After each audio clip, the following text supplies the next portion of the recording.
இப்பொழுது புகார் செய்வது எவ்வளவு எளிதாக உள்ளது. நீங்கள் ஒருபோதும் கவனித்தீர்களா?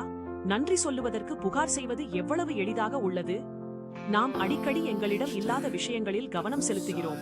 அதற்கு பதிலாக எங்களிடம் உள்ள அனைத்து ஆசீர்வாதங்களையும் பாராட்டுவதற்கு உலகின் தரங்களால் நாம் குருடர்களாக இருப்பது போல தோன்றுகிறது. எப்பொழுதும் அதிகம் விரும்புகிறோம். மேலும் அதிகமான விஷயங்கள் இருந்தால் நாம் அதிக மகிழ்ச்சியாக இருப்போம் என்று நினைக்கிறோம். ஆனால் இது உண்மையா? நாம் ஒவ்வொரு நாளும் தூய்மையான காற்றில் சுவாசிக்கிறோம், இயற்கையின் அழகை அனுபவிக்கிறோம். ஆனால் இவை அனைத்தையும் எளிதாக எடுத்துக்கொள்கிறோம். ஏன்? ஏனெனில் எங்கள் இதயம் கடவுளிடமிருந்து விலகிவிட்டது. இயற்கையின் அழகை அனுபவிக்கிறோம், இயற்கையின் அழகை அனுபவிக்கிறோம், இயற்கையின் அழகை அனுபவிக்கிறோம், இயற்கையின் அழகை அனுபவிக்கிறோம்.